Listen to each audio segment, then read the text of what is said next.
Mga kagaris, matag lang kong komento may tungod ani nga video kining pastor nga harap-harapan nga pagpakaulaw sa mga miyembro niya, no? May tungod sa kwarta, may tungod sa tithes, may tungod sa offering. Harap-harapan guys, murag bastos na or dili na gid ni maayo, pero unsaon man naamang gyud mga miyembro nga magpailad pud ani mga pastora. Kini nga mga pastor nga naong og kwarta, harap-harapan nga makaingon ta nga murag harap-harapan nga pagtulis. Kaya nga naman, pakaulawan ka kung di ka maghatag. Pakaulawan ka kung gamay ra imong ihatag. Di ba? Mao bagud na ang gisulti sa balaang kasulatan. Mao bagud na ang gisugo ni Ginoong Hesukristo nga pakaulawan nimo nang dili mo kahatag. Gi-announce pa gyud sa kadaghanan. Tanawa gani guys. Unya, human ninyo tanaw aning video guys. Hatagan ko kamo og teksto sa Biblia nga dili mao ang giwali aning pastor. Tanaon ta kung unsa gisulti sa balaang kasulatan may tungod ang offering. Kanang tithes wala man na o dili kita gisugo sa tithes. Naisgutan man ang tithes dinhi. O dili kita ang gisugo sa tithes kung dili kato mga libihanon. Ang mga naog kwarta nga mga pastor ilahan ang gi-implement ng tithes which is dili na sugo ni Kristo. Wala si Kristo nagsugo ana. Guys, atong kanawon ng video. Aron niyo masabtan. Saan si Jupes? Magagalitan ko yun eh. Ngayon, hindi na tumino eh. Hindi na naging on time yun eh. Yan karating mo lang ba, Jupes? May sinundo ka ba, anak? Nauna pa yung mga bisita mo sa'yo. Mas madali kayong magpatawad sa financial immorality kaysa sa sexual immorality. Tama? Makinig, Joshua! Makinig, mga magnanakaw, Makinig, Jupes. Makinig, yung mga tithes lang ng tithes, walang offering. Dapat ngayon, meron na kayo. Okay? Meron kayo sacrificial. Pag hindi, malis kayo. Mapapahiya kayo. I'll make sure pahihiyain ko kayo. Okay? Hindi kayo kasama rito sa church. Ayaw ng Diyos ng mga magnanakaw. Pinapatay niya agad.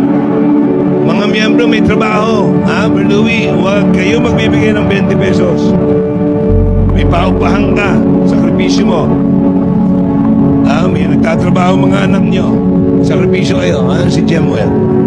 Jeruel. May mga trabaho na yan eh. Sino hindi pa nakakita doon?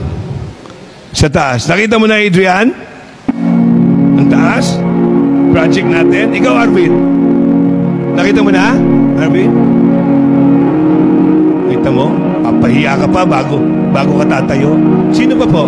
Sino pa hindi nakakita? Umakyat kayo. Umakyat kayo. Okay? Sino pa hindi nakakita? Kita nyo nakakahiya? Hindi kayo makatayo? Hiyang-hiya kayo? Bakit? Nakakahiya kayo! Miyembro ka, hindi mo alam yung project sa taas, tapos maglalaro ka dyan, tataas-taas ka dyan. Pag nagawa, anong kwenta mo? Magbigay. May sacrificial ba kayo? May sacrificial. May trabaho ka ba, Arvin? Wala? Nagkakapera ka ba? Nagkakapera ka? Wala naman. Okay po? Miskin na mga bata na nandito. Ipasa natin. Okay? Wala ka, boy? Ano ba naman yan? Bisita? Pwedeng bisita, pero pwede magsakripisyo, Ayos na po, nakapagbigay lahat. Bibilangin yan. Pag wala ka mamaya, markado ka bata. Ibig sabihin, wala pangalan mo dyan, pahihiyain ka. Kaya-hiya ka. Okay? Ricky. Ayun pala. Andiyan ba? Nadadala mo na? A bit late ka kanina. Nanundo? Kayo mga may sasakyan, huwag kayong magpapahuli, Wala kayong kakwenta-kwenta. Nakita ninyo mga igsoon, mga higala, katong video sa kapastor nga harap-harapan nga kasabaan, gipakaulawan ang iyang mga miyembro. Kani pong mga miyembro, mga uto-uto pod. Balik gihapok simba. Unsa kay ngalan ani nga pundok? Unsa kay ngalan ani nga relihiyon o iglesia? Harap-harapan ang pagpakaulaw tungod sa offering. Ha? Tungod sa offering, pahawa mo din na mga igsoon, mga higala. Pahawa mo din na. Kay dili na tinuod nga iglesia. Sayang ang inyong pagsimba kung naamo magpabilin din ha na anang grupo ni pastor. Ha? Wala na sa wala ang kasulatan. Ug dili ka na mao ang kamatuoran nga naa sa Biblia. Kamong manimbahay, kamong nagtanaw ning video. Dili tanan iglesia pagaluwason ni Kristo, usa lang iya pagaluwason ha. Mao na timan ininyo sa Efeso 5:23. Kung wala mo sa iglesia nga iyang pagaluwason, di ginoo mga pilog kaluwas. Okay? Mao na ako ikabili ninyo. Now, sa video nga inyong nakita, luoy kaayo ang mga membro. Murag ug ako na di nagyud ko mobalik og simba. Ha? Pero unsaon man namong mga membro nga die hard kay ba? Bisag ipakaulawan na, bisag hinuon, butas sila sa kamatuoran, mao na tinuod, wala sila masayod. So, unsa man lagi gisulti sa balang kasulatan, mahitungod sa paghatag. Matud pa din na sa una, ikaduha nga Korinto kapitulo 9 6 ug 7 atong basahon kung unsay gisulti din na. Ang matag usa, 2 Corinthians chapter 9 verse 6 ug 7. Matud pa din na, karon timan ininyo kini siya nga nagapugas og tagidyot, magaani og diriyot. Siya nga nagapugas og dinaghan, magaani og dinaghan. Buti pasabot kung kita mohatag sa Ginoo sa atong kinitaan kung gamay ra say mobalik nato. Kung mohatag tag dako pod ang mobalik nato. Dili pod ingon nato no nga oy ikaw ha, muni mo na. Ha? Dayon napa ko ipakita ninyo nga isa ka video nga last. Ha?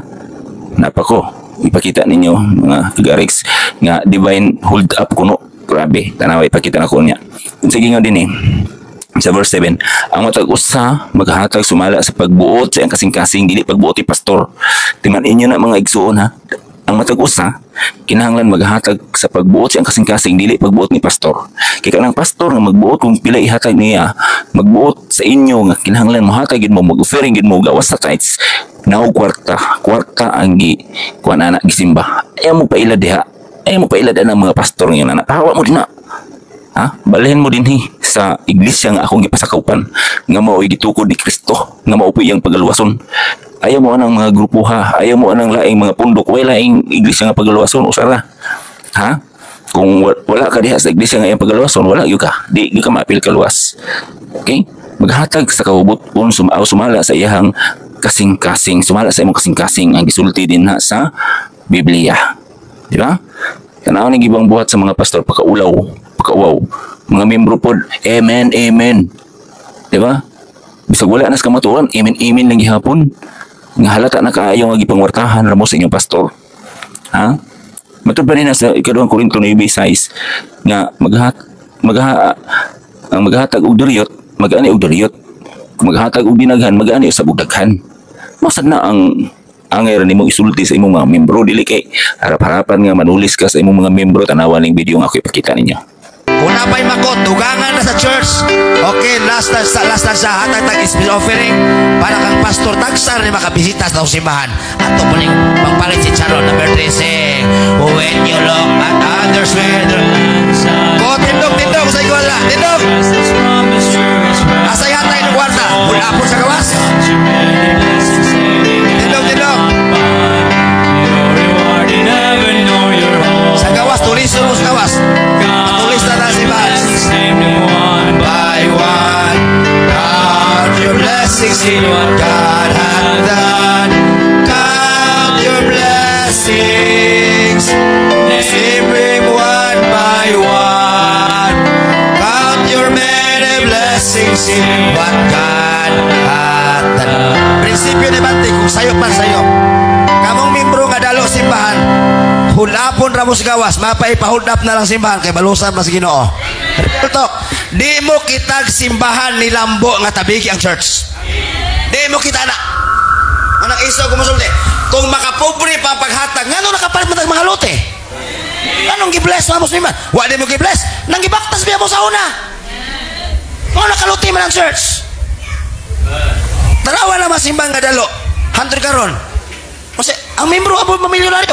Na milyonaryo ba ta? Wala, pero supisente ang kayos Ginoo.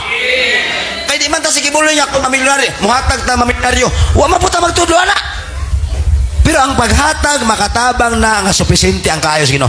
God is able to make all grace abound toward you. Amen ba? Sumapay magpatong ni abante pa, divine hold up, pastor, divine hold up.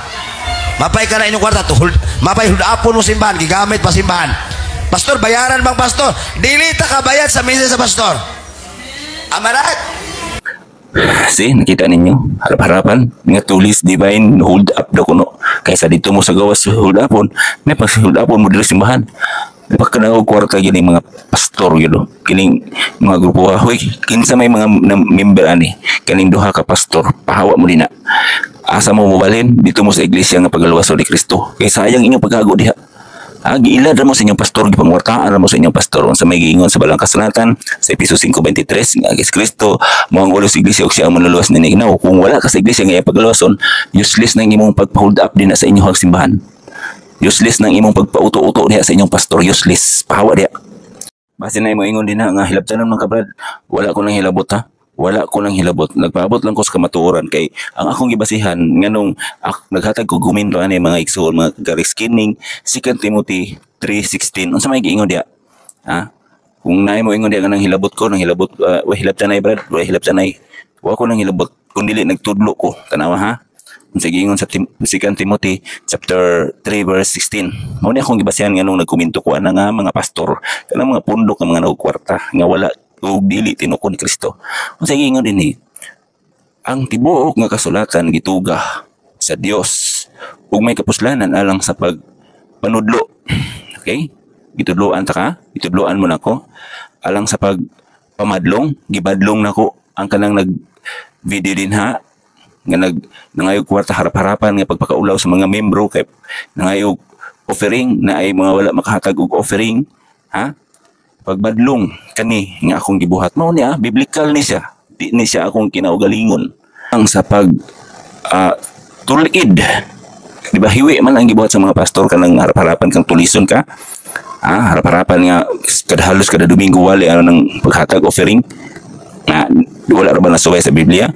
Mao ni akong gibuhat aron matulid sila, kasabot mo matulid ug alang sa pagmatuto sa pagkamatarong aron po mamatuto sila sa pagkamatarong. Kamo nga mga sakop niya ng mga pastor nga nagpabilin mo na hawa mo din na oy maluoy mo sa inyong kalag, hawa mo din na useless, ipangwartaan pa mo sayo pag inyong ipasakupan, sayang ang inyong gihaguan kay dili man na luwason ni Kristo ng iglesia nga inyong ipasakupan, wala man na niya palitas iyang kaugalingong dugo. Dunay usa lang ka iglesia nga iyang pagluwason, sumala sa akong gisulti kanina. Balhin aning na ang logo nga na din niya sa iglesia nga yang gitukod nga gipalit siyang dugo nga mao ang Church of Christ. Sa buhat 2028 gipalit ni sa dugo ni Ginoong Hesukristo ang iglesia sa Dios ang Amahan. Kaya may gipalit iya na umuusad na ang iyang gitukod atong Mateo 16:18 ug natukod ka na sa adlaw sa Pentecostes Acts 2. Okay, gingalan ka na og Church of Christ, Roma 16:16, mga iglesia ni Kristo or Churches of Christ. Alright, mao na ang pagkaluwason niya. Na kung naa mo sa mga iglesia nga mga pundok nga dili tinuko ni Kristo, di Ginoo maapil og kaluwas. Okay? Daghang salamat sa inyong pagtan-aw. Isira ni para makakita ng mga pastor nga mga nagkwarta. Ha? Ayaw mo pailad sa mga pastor ninyo nga nagkwarta, ayaw. Maghatag ka, sumala sa atong kasing-kasing, kabubuton sa atong kasing-kasing. Mao na ang nasa Biblia, dili ang ingon ni pastor ang atong tuhan kundi ang Biblia. Kay mao man ang ato ang basihan para nga kita makabatog kaluwasan, makabaton sa kamatuoran sa Biblia. Dili ta maminaw ang pastor nga wala ni gamit og Biblia. Kung mo gamit og Biblia, misinterpret og sayo pagid nga application, basta lang mo explain base sa iyang gusto nga ipaabot sa inyo kay aron makakwarta. Di ba? Mao na ang kamatuoran. So guys, salamat sa inyong pagtanaw.